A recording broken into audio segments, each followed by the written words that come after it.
সিএনএল নিউজে স্বাগতম। শুরুতেই থাকছে প্রধান প্রধান সংবাদ শিরোনাম। আবু সাঈদ হত্যা মামলায় কিশোর গ্রেপ্তার, 12 দিন ধরে কারাগারে। আজও হচ্ছে না আন্দোলনের গুলি না চালানো রিটের শুনানি। শিক্ষার্থীদের দাবির সঙ্গে সংহতি জানিয়ে আজ মাঠে নামছেন তারকারা। সড়ক ও নৌপথ স্বাভাবিক, আজ থেকে চলবে ট্রেন। ভাবকাণ্ডে আলোচিত হারুনকে ডিবি থেকে সরিয়ে দেওয়া হলো, নতুন ডিবি প্রধান হলেন আশরাফুজ্জামান। এবার অন্যান্য শীর্ষ সংবাদ। বিএনপিতে আরও রদবদল, নতুন দায়িত্বে 3 যুগ্ম কমিশনার। বাংলাদেশে আইন শৃঙ্খলা পরিস্থিতি নিয়ন্ত্রণে আসায় সন্তোষ প্রকাশ করেছে চীন। ডিবির গুরুত্বপূর্ণ দায়িত্বে বিপ্লব সরকার ও সঞ্জিত কুমার। আবারও নতুন কর্মসূচি ঘোষণা করল বৈষম্য বিরোধী ছাত্র আন্দোলন। শিক্ষার্থীদের উপর হামলা ও সহিংসতার সুষ্ঠু তদন্ত চায় জাতিসংঘ। এতক্ষণ শুনছিলেন শিরোনাম, এখন বিস্তারিত। রংপুরে বেগম রোকেয়া বিশ্ববিদ্যালয়ের শিক্ষার্থী আবু সাঈদ হত্যা মামলায় এক কিশোরকে গ্রেপ্তার করেছে পুলিশ। জন্ম সনদ অনুযায়ী তার বয়স 16 বছর 10 মাস। গ্রেপ্তারের পর 12 দিন ধরে রংপুর কারাগারে বন্দী রয়েছে সে। পুলিশ মামলায় তার বয়স উল্লেখ করেছে 19 বছর। এই কিশোর Rangpur police lines school and কলেজের একাদশ শ্রেণীর বিজ্ঞান বিভাগ ছাত্র। প্রতিষ্ঠানটির অধ্যাপক প্রশাসন সেলিম আহমেদ প্রথম আলোকে বলেন, ছেলেটি তাদের প্রতিষ্ঠানের ছাত্র। সে রংপুর কারাগারে বন্দী আছে বলে গতকাল বুধবার জানতে পেরেছেন। এই শিক্ষার্থীর বাবা রংপুরের পার্কের মোড়ে স্টুডিও ব্যবসা করেন। তিনি গতকাল বিকেলে প্রথম আলোকে বলেন, আবু সাঈদ নিহত হন 16 জুলাই, আর তার ছেলে বাড়ি থেকে বের হয় 18 জুলাই দুপুরে। এরপর সে মডার্ন মোড়ে আইন শৃঙ্খলা রক্ষাকারী বাহিনীর সঙ্গে আন্দোলনকারীদের সংঘর্ষের মধ্যে পড়ে। তিনি শুনেছেন তার ছেলের পায়ে পুলিশ গুলি করেছে, এ কারণে সে পালাতে পারেনি। ওই দিন রাতে তাকে ফোন করে বলা হয়েছিল তার ছেলে পুলিশি হেফাজতে আছে, পরদিন ছেড়ে দেওয়া হবে, কিন্তু ছেলেটিকে ছেড়ে না দিয়ে জেলে বন্দি করে রাখা হয়েছে। রংপুরের আদালত সূত্রে জানা গেছে, ওই কিশোরকে 19 জুলাই আবু সাঈদ হত্যা মামলায় গ্রেপ্তার দেখিয়ে রংপুর মেট্রোপলিটনের তাজহাট আমলি আদালতে হাজির করা হয়। আদালত তাকে কারাগারে পাঠান। আবু সাঈদ নিহত হওয়ার ঘটনার একাধিক ভিডিও ফুটেজে দেখা যায় ওই দিন কোটা সংস্কার আন্দোলনকারীদের কমপ্লিট শাটডাউন কর্মসূচি চলাকালে বেগম রোকেয়া বিশ্ববিদ্যালয়ের সামনের সড়কে পুলিশ আবু সাঈদকে খুব কাছ থেকে গুলি করে। আর আবু সাঈদ এক হাতে লাঠি নিয়ে 2 হাত প্রসারিত করে বুক পেতে দেন। কিছুক্ষণের মধ্যেই তিনি লুটিয়ে পড়েন। বৃহস্পতিবার 1 আগস্ট বিচারপতি মোস্তফা জামান ইসলাম ও বিচারপতি SM মাসুদ হোসাইন দোলনের দ্বৈত বেঞ্চে শুনানি ও আদেশের দিন ধার্য ছিল, কিন্তু কনিষ্ঠ বিচারপতি ছুটিতে থাকায় আজও শুনানি হচ্ছে না। বুধবারও আন্দোলনকারীদের উপর গুলি না চালানোর নির্দেশনা ও কোটা বিরোধী আন্দোলনের 6 সমন্বয়কে ডিবি হেফাজত থেকে মুক্তির নির্দেশনা চেয়ে রিটের শুনানি হয়নি। ওই দিন থেকে বেঞ্চের জুনিয়র বিচারপতি SM মাসুদ হোসেন দোলন অসুস্থতার কারণে ছুটি নিয়েছেন। গত সোমবার ও মঙ্গলবার আন্দোলনকারীদের উপর গুলি না চালানোর নির্দেশনা ও কোটা বিরোধী আন্দোলনের 6 জন সমন্বয়কের ডিবি হেফাজত থেকে মুক্তির নির্দেশনা চেয়ে রিটের শুনানি হয়। এর আগে আন্দোলনকারীদের উপর গুলি না চালানোর নির্দেশনা ও কোটা বিরোধী আন্দোলনের 6 জন সমন্বয়কের ডিবি হেফাজত থেকে মুক্তির নির্দেশনা চেয়ে রিট দায়ের করা হয়। সুপ্রিম কোর্টের আইনজীবীরা রিট দায়ের করেছেন। রিটে মন্ত্রিপরিষদ সচিব, স্বরাষ্ট্র সচিব, পুলিশ মহাপরিদর্শক, সেনাবাহিনীর প্রধানসহ সংশ্লিষ্টদের বিবাদী করা হয়েছে। কোটা সংস্কার আন্দোলনকে কেন্দ্র করে দেশে উত্তপ্ত পরিস্থিতিতে শিক্ষার্থীদের দাবির সঙ্গে সংহতি জানিয়েছেন শোবিজ অঙ্গনের তারকারা।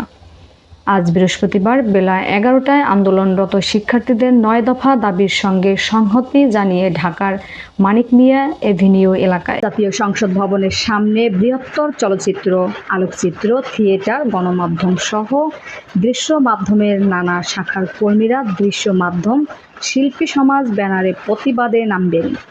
দৃশ্য মাধ্যম শিল্পী সমাজের পক্ষ থেকে এক বিজ্ঞপ্তিতে বলা হয়েছে, কোটা সংস্কার আন্দোলনকে কেন্দ্র করে দেশে হত্যা, সহিংসতা, গণগ্রেপ্তার, হয়রানির প্রতিবাদে এবং সব হত্যার হিসাব ও বিচার করা, গুলি ও সহিংসতা বন্ধ, গণগ্রেপ্তার ও হয়রানি বন্ধ, আটক শিক্ষার্থীদের মুক্তির দাবিতে দাঁড়াতে যাচ্ছি।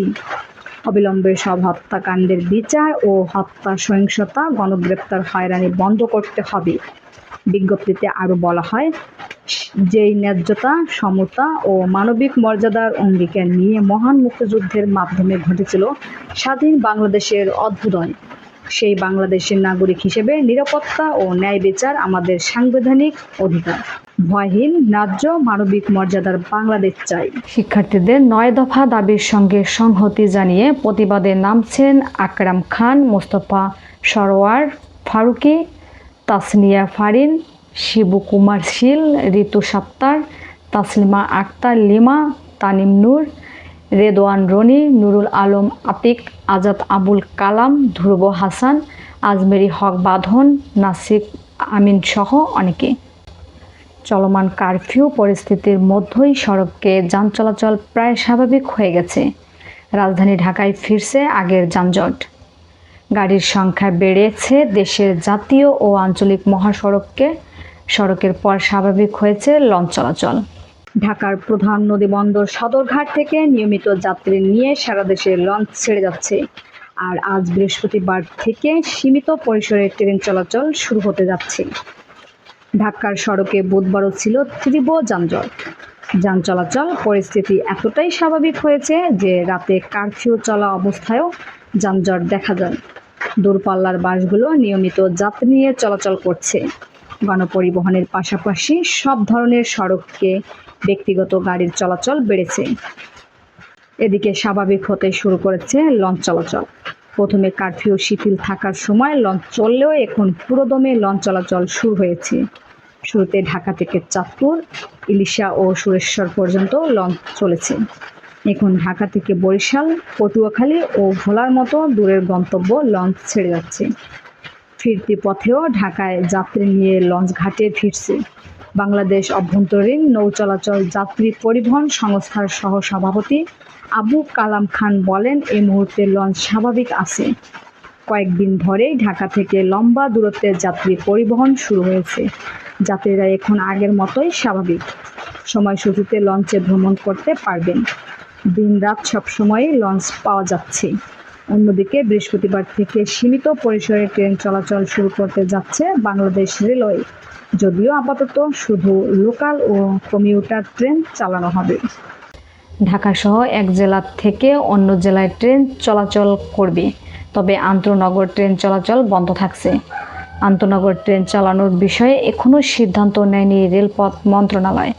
ঢাকা মেট্রোপলিটন ডিএমপি গোয়েন্দা পুলিশের ডিবির নতুন প্রধান হিসেবে দায়িত্ব পেলেন অতিরিক্ত পুলিশ কমিশনার আশরাফুজ্জামান। বুধবার 31 জুলাই রাতে ডিএমপি কমিশনার হাবিবুর রহমান স্বাক্ষরিত এক আদেশে এ তথ্য জানানো হয়।